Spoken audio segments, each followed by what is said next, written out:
com, the home for intelligent Black people. It's so good to see everybody. As you come into the chat, put your B1, put your thumbs up. Let us know what city you're from. I see Jerry Early's from Los Angeles. Jerry Early is early, so it's good to see you, Jerry. And today we're going to talk about Black Wall Street. We're going to talk about a lot of this hidden history on Black Wall Street that our people should know about, that we're just now learning about. And we are turning to the teachers in the community who can actually tell us about it and give us the information that we need. So as you guys come in and hit the thumbs up button, I'd like to welcome our very special guest for today. His name is Cody Ransom. Cody's out of Tulsa, Oklahoma. And this brother is I don't know if he refers to himself as a Black Wall Street expert, but I feel like he's an expert. And he also runs the Liquid, is it called the Liquid Lounge? Is that right? Yeah. The Yeah. Black Wall Street Liquid Lounge, right? Yeah. Yeah. Yeah, so right on Black Wall Street, the Black Wall Street Liquid Lounge, which everybody should check it out. When you go to Tulsa and you do your tour of Black Wall Street in the Greenwood section, you got to go to the Black Wall Street Liquid Lounge. So I'd like to ask my brother, how you doing today, man? Man, I'm doing good. I'm doing good. How about yourself? I'm doing great, man. Absolutely wonderful. It's just so great to see you. And I'm going to say hi to some of the family that's just walked in. Shout out your city when you come in. I see Shocks 112, Deborah Evans, King Cooper, Cameron Kelly, Terry Cobb out of Atlanta.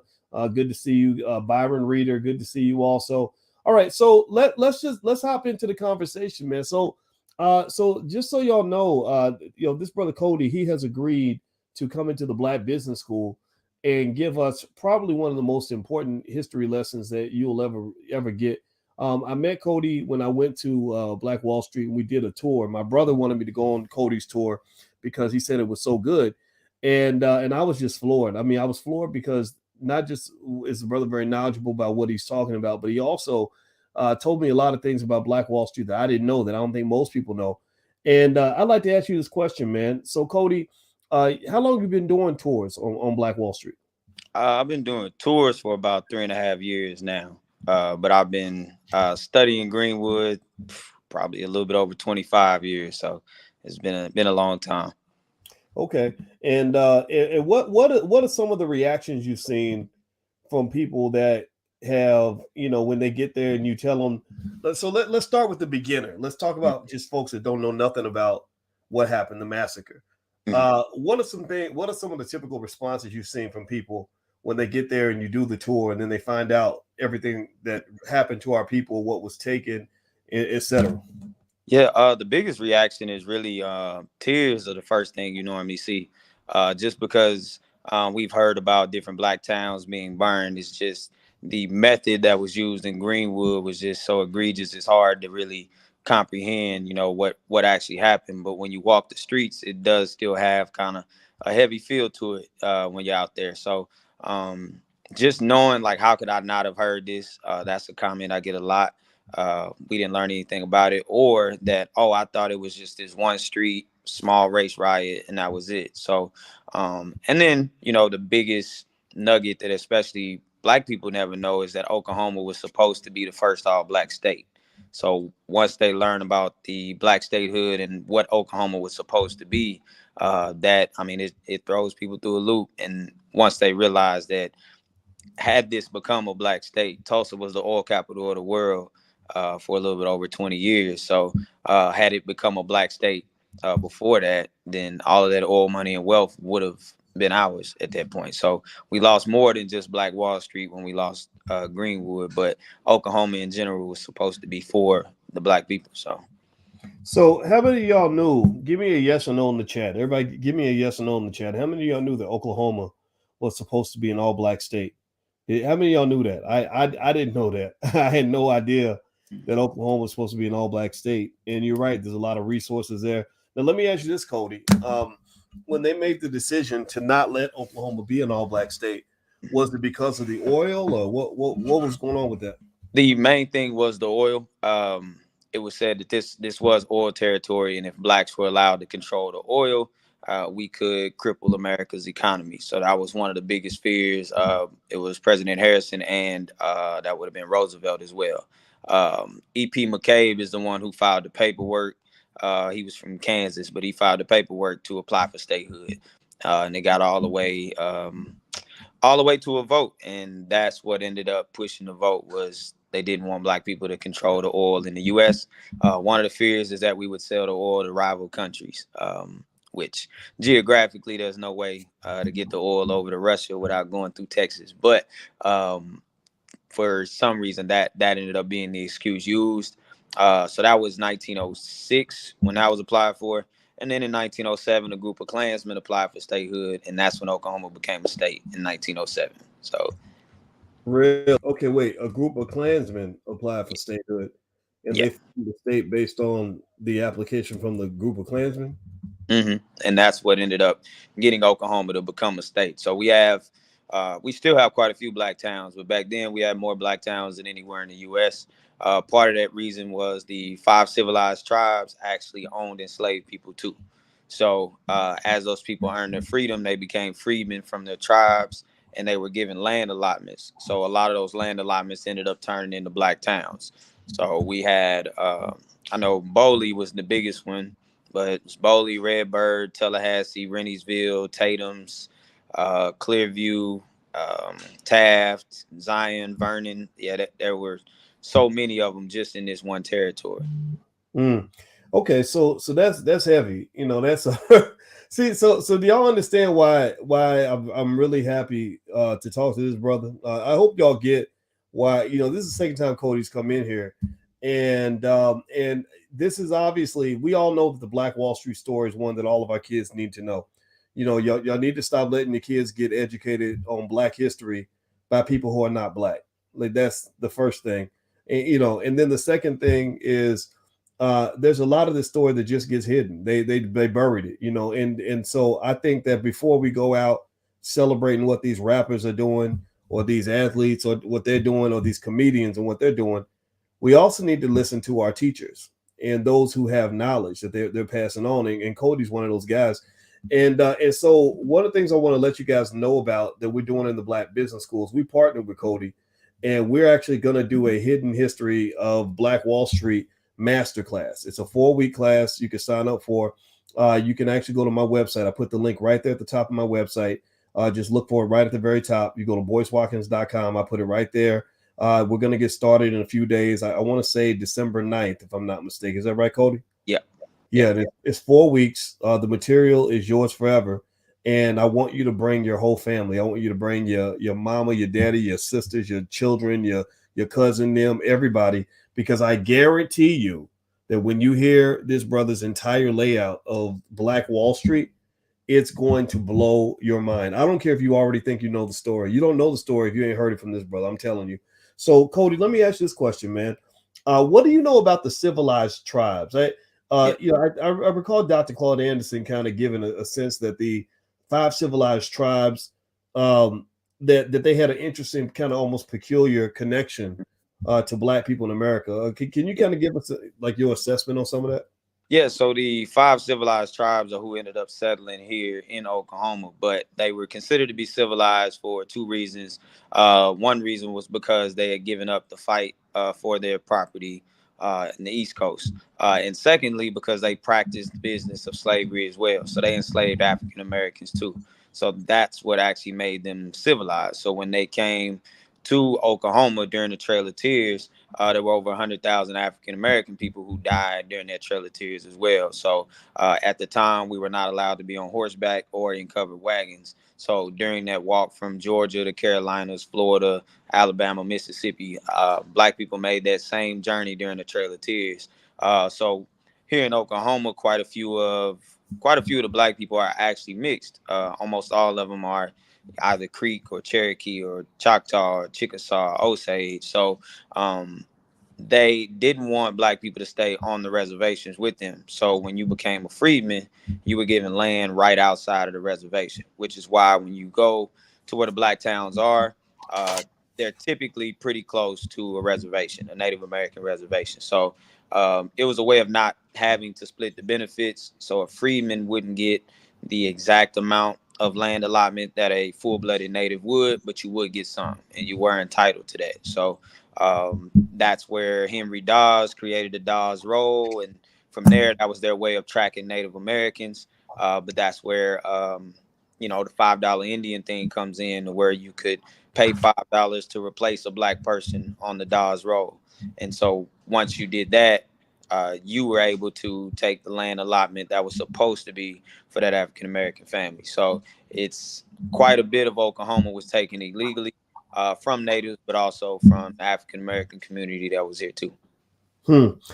Wow. That's it's real funny, man, when you say these things. And I know every time I hear you talk about it, I start. I don't know about everybody else in here. Y'all give me a yes or no if you feel the same way. But I get a little angry, a little bit upset. It's just it's infuriating, not just to hear what happened to our people and what was taken from our people, but also it's triply infuriating that it was hidden. This information is hidden from our people, and what it also makes me think about, and I want everybody to kind of peep this out. Is when I find out about one thing that you hidden from me, I'm thinking about the other 200 or 300 things that you've hidden from me that I don't know about.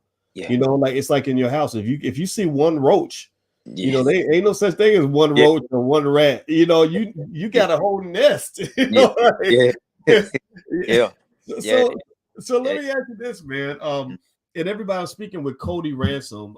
He is the CEO and founder of the Black Wall Street Liquid Lounge in Tulsa. He does an extraordinary tour. He has an extraordinary business. If you go to Tulsa, anywhere near Tulsa, I encourage you to even just make a family trip. Go to this brother's business. Like this, great. They have great service, great food, great drinks, and a great tour. It's something you cannot miss. And everybody, do me a favor as you come in, hit the thumbs up button, thumbs up, share. Make sure you subscribe. When you subscribe, this is very important. Be sure to hit the notification bell, and then give me a B1 in the chat after you do this. Hit that notification bell so that you'll be notified when we go live. That way, they can't shadow ban the channel. You'll be notified when we get to talking. I promise you, I'll bring you good stuff. And so, Cody, how does it feel like when you were first of all, I want to know what inspired you and actually, okay, I'm sorry. Miss Brown is asking for the link to Cody's masterclass. It starts December 9th. Yeah, he's going to do his Black Wall Street masterclass in the Black Business School. You can go to boycewatkins.com. Just go to boycewatkins.com and you can sign up for the masterclass. And then the Black Wall Street Liquid Lounge. I'll try to Google that and drop a link in the chat too for that. But Cody, so what drove you to just do all this research anyway? Like how did this even begin for you? It was kind of similar to what you're saying. Like I found out just one lie, and it just kind of snowballed from there.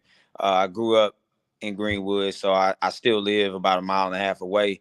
My grandmother used to get her hair done on Greenwood. She went to church at Vernon, which is the historic church in Greenwood. So I always knew that she looked sad a lot going down there. It was never just like really fun for her, but she couldn't stay away from Greenwood. So just finally, I ended up finding out these plaques that are in the ground. I saw one of them.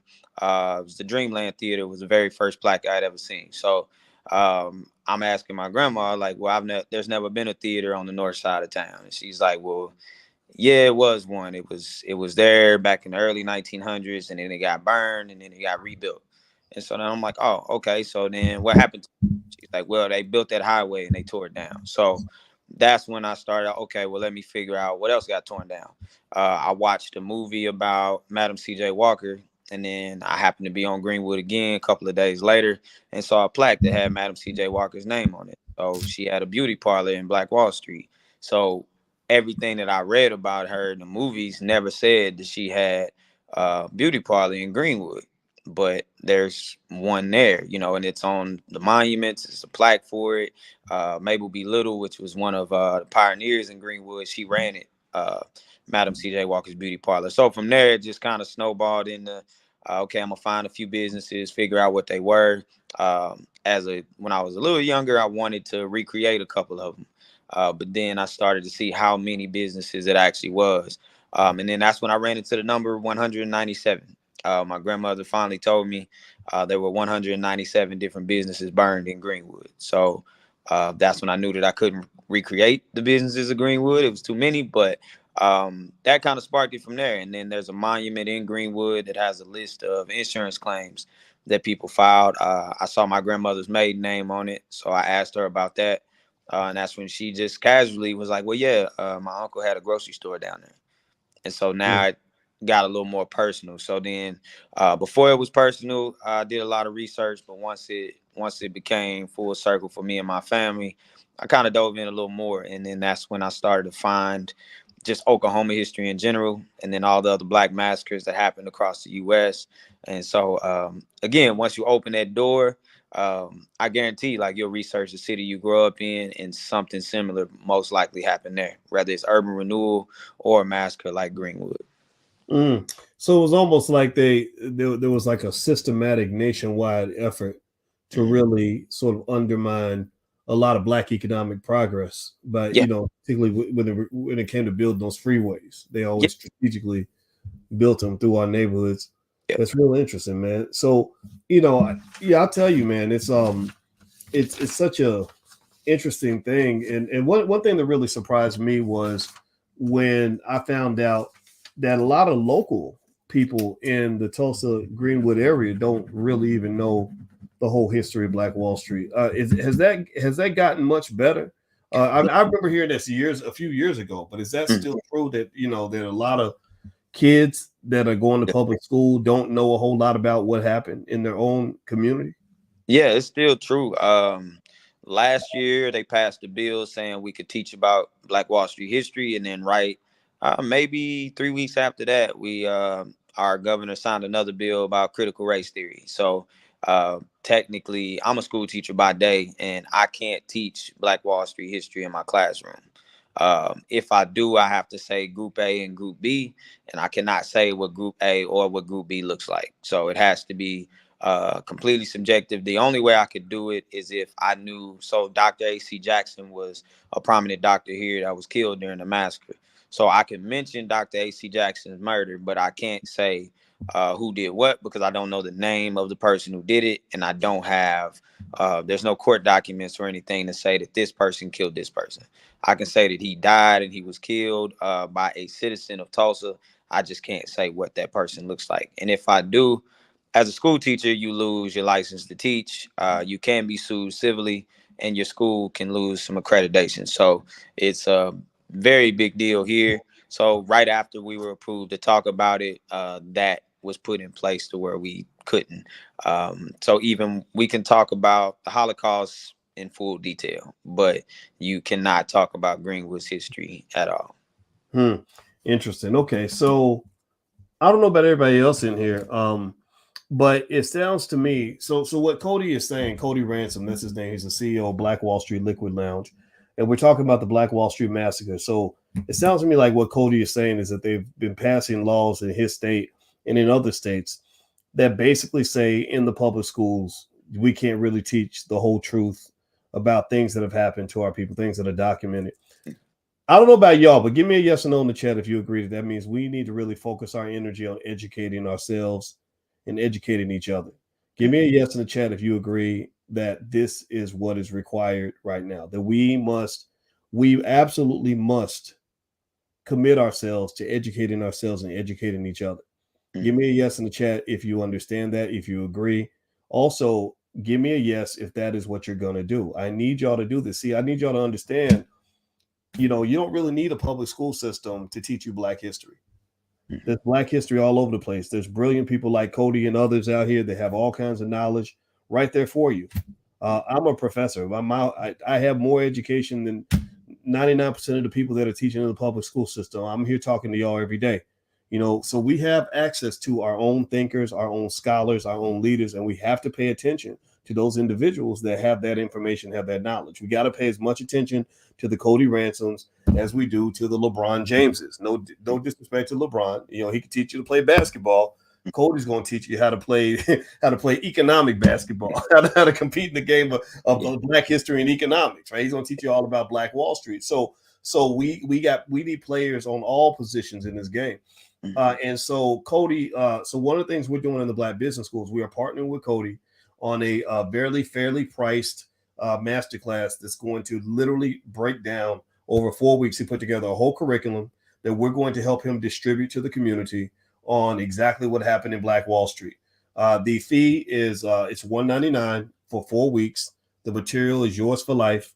And actually today, if you want to sign up now, we actually took 52% off the price. So it makes it a little bit less than $100 if I'm not mistaken, and that is for something that is probably more valuable than anything you ever learned in college, anything you learned in a public school, and it's the kind of stuff that will make a big difference in the lives of your children, things like that. It's also our process of developing our own version of the public school system. This is our public school system, Cody. Like to me, Yeah, every Wednesday night we're reading Powernomics books, we're reading Black History books, and I'm going through them word for word because at the end of the day, man, and I'd like to get your thoughts on this. I think we have to think outside the box. Like, why?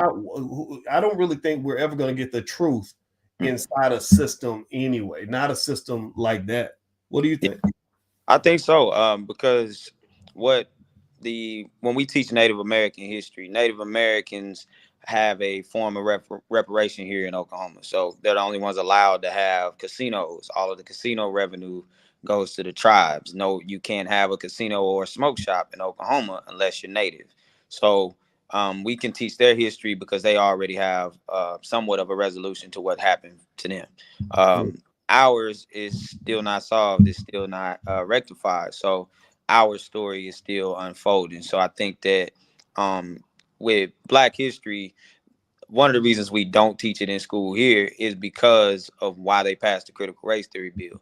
These kids are starting to, they go to school with Black kids, they grow up around Black kids, and if you were to tell them that, yeah, everything you have is because of these advantages, because these things happen to your neighbors. So these kids are more prone to try to fix the problem. So it's okay, well, just don't tell them that there's a problem. If you never tell them it's a problem, they won't try to fix it. And so I see that a lot being a school teacher. Um, just the way the kids interact, Black and white.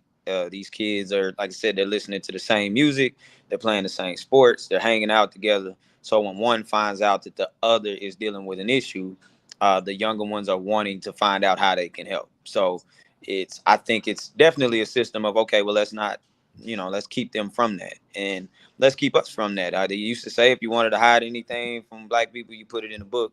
But that's because we weren't picking up the right books. We would read, as you said, we would read books. Zane novels is something a lot of people read. Like we'll read fictional novels all the time, but when it comes to nonfiction and history, this stuff reads as if it's fiction. When you learn Greenwood's history, it sounds like a movie. It sounds like something that's unbelievable, but it's true.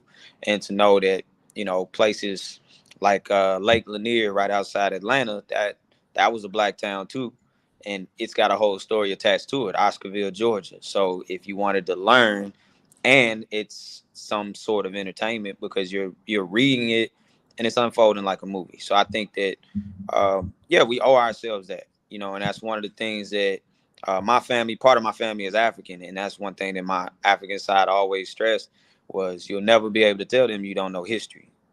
There's other things that you may not know, but the history is there. You just have to go find it. And once you do, like you said, if you find a piece of it, you're gonna want to try to figure out the whole thing and put the whole puzzle together. And I think that I enjoy doing my part of it, and then meeting people from out of town, and then them telling me about their neighborhoods and their cities. And so now it's more that I could gotta go research, and especially here in the Midwest, a lot of these people are connected.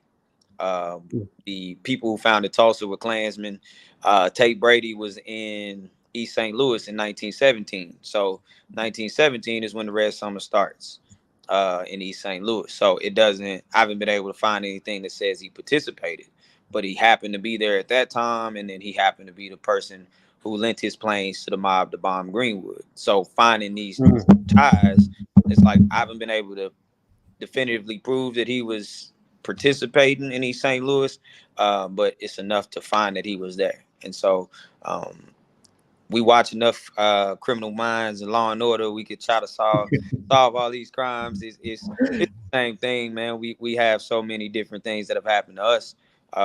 It's something one of the elders in Greenwood told me. He used to always say that we know Emmett Till's name, but you can't mention the people who killed him. Most people don't know the names of the men who killed him. So those people got to live a peaceful life because no one knew who they were. Versus we will talk about we talk about the victim. So instead of talking about the whole thing in its totality, that's what happened to Greenwood. We don't know the name of one white individual who helped burn or kill people. We just know that it was white people. We can't name one person, and it's because we never passed down those names as well as the story. So Wow, man, that's heavy. You got me googling, man. That just so y'all know, for the record, the men who killed Emmett Till. Do you happen to know off the top of your head, Cody? it was Bryant. I can't remember the other one. Roy Bryant Yeah, and J.W. Millam. that's the one I always forget. J.W. Miller. Yep, Yep. Roy Bryant and J.W. Millam. All right, so Roy Bryant, and J.W. Millam. Millam. So type Bryant and Millam in the chat. Bryant, just like Kobe Bryant, Yeah. and Millam, Milam. We need to make them super famous because you are right. You got me thinking. I was like, wow, that's so deep. We never, nobody talks about who killed Emmett Till. We Yeah. only talk about Emmett. That's wow. That's heavy, man. So by the way, I'm speaking with Cody Ransom. Cody Ransom is the CEO and founder of the Black Wall Street Liquid Lounge in Tulsa, Oklahoma. Cody is joining us in the Black Business School for a Black Wall Street Masterclass that starts on December 9th. It's 4 weeks where he's going to basically break down all these things you did not know about Black Wall Street. When I tell you all that it's not sort of something that you would find anywhere else, I mean that. I knew a lot about Black Wall Street when I met Cody. He told me a lot of things I did not know, and I think you need to know the whole story. And I also encourage you to bring your kids, bring your family. If you'd like to join, you can go to boycewatkins.com. I think they put up a coupon code so you can actually get half off or about 52% off since it's Cyber Monday and everything else. And that's the next offering that we have in the Black Business School. So feel free to go to my website. It's right there, and you can sign up. And I hope you'll join us, because as y'all can see, this brother's the truth. Now, I want to ask you one last question, Cody, before we get on out of here. What would you say if you just right off the top of the dome had like one like major thing about Black Wall Street that people don't know? Like I'll give you a second to think about it. What would you say would be kind of like the first thing that comes to mind? Most people don't know that Black Wall Street was in the Green Book for the traveling Negro motorists. Really? Yeah, it was in there all the way up until 1967. So Really? 30. So that's the rebuild of Greenwood. So most people think Black Wall Street was burned in 1921, and that's when it stopped. It actually ran until 1969. So Greenwood was in that book until about 1965, I believe. So that's the part that most people don't know. Or Madam C.J. Walker having a beauty parlor there. Or the very first family in Oklahoma to own multiple movie theaters was a black family in Greenwood, which was Lula and John Williams.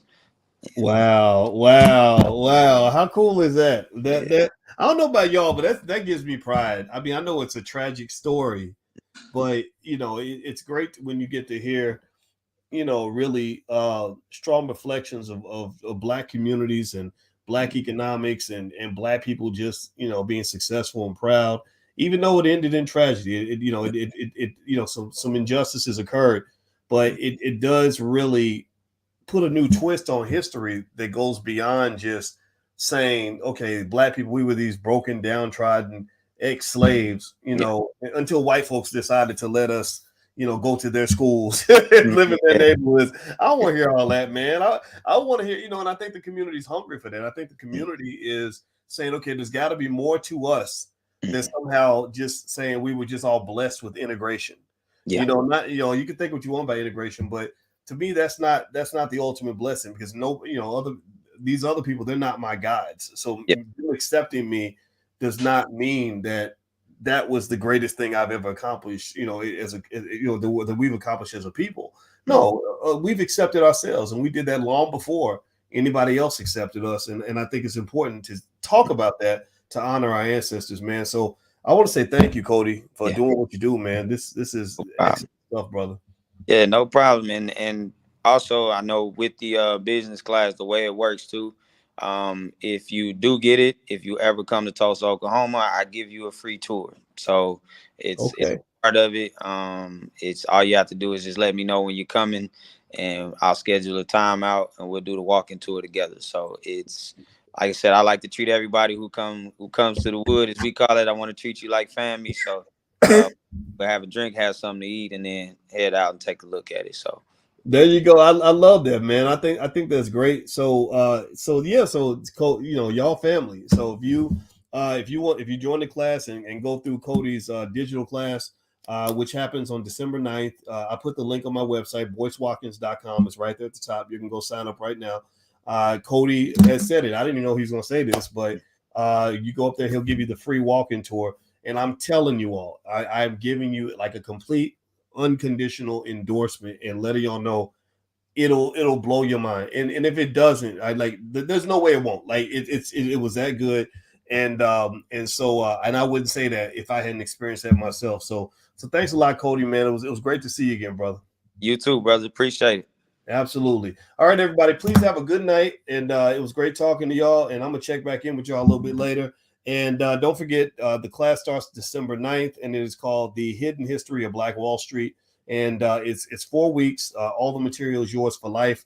There's a 52% discount for the next 24 hours. You can bring your whole family. I encourage you to do that because we are the educational system in our community. We control the education of our people. We decide what culture is going to be taught, not the public schools. Okay, so throw that out the window. Stop worshiping them folks. You can do it on your own. We getting it done now. So God bless you, everybody. Have a good night, and we'll see you soon. Take care now.